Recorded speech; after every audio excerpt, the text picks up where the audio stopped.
Këto ushqime nuk duhet i konsumoni para gjumit, ja pse. Shumë shpesh mund t'ju ndodhë që të keni vështirësi për të fjetur ose të zgjoheni në mes të natës. Problemet me pagjumësinë janë më të përhapura, por kjo varet edhe nga mënyra e ushqyerit, duke bërë ndikime negative në cilësinë e gjumit. Kur flini pak dhe dobët, ndikon në shëndetin e organizmit dhe në mirëqenien psikologjike. Gjithashtu, trupi rrit prodhimin e disa hormoneve që nxisin mbi peshën.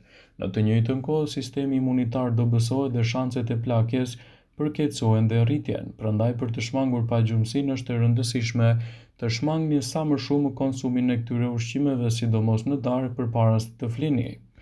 Drithrat dhe mishrat e pjekur. Këto ushqime përmbajnë natrium që stimulojnë ndjenjën e ajntjes dhe nxisin problemet gjatë natës, sidomos ju zgjojnë edhe nga gjumi. Gjithashtu evitoni ushqimet, sidomos ato me kafeinë me yndyrë të tepërt, pasi dihet se mund të prishin cilësinë e gjumit.